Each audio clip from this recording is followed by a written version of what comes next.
ভাঙড়ের যে চাষযোগ্য জমিগুলি আছে, এক ফসল দু ফসল বহু ফসলি জমি আছে, কিন্তু সংরক্ষণের জন্য তথা হিমঘর না থাকার ফলে উৎপাদিত ফসল তাদেরকে অনেক ক্ষেত্রে অল্প দামে বিক্রি করে দিতে হয়, যেটা খরচ হয় তার থেকেও নিচে বিক্রি করতে হয়। তো বিগত সরকারের সময় থেকে একটা হিমঘর নির্মাণের কাজ চলছে, কিন্তু দুর্ভাগ্যবশত বেশ কয়েকটি বছর পার হয়ে যাওয়ার পরও এখনো পর্যন্ত কৃষকদের ব্যবহারের স্বার্থে হিমঘরটি খুলে দেওয়া হয়নি, চালু হয়নি। তাই আমি অনুরোধ করব মাননীয় মন্ত্রী মহাশয়ের কাছে দ্রুততার সাথে এই কাজটি সম্পূর্ণ করে কৃষকদের স্বার্থে চালু করা হোক। মাননীয় নওশাদ সিদ্দিকীকে অনুরোধ করছি। ধন্যবাদ স্পিকার স্যার।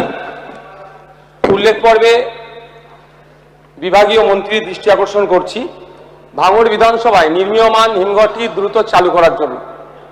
স্যার, ভাঙড় বিধানসভায় 4.5 লাখের অধিক মানুষ বসবাস করে, যার মধ্যে প্রায় 70% মানুষ কৃষিকাজের সাথে যুক্ত।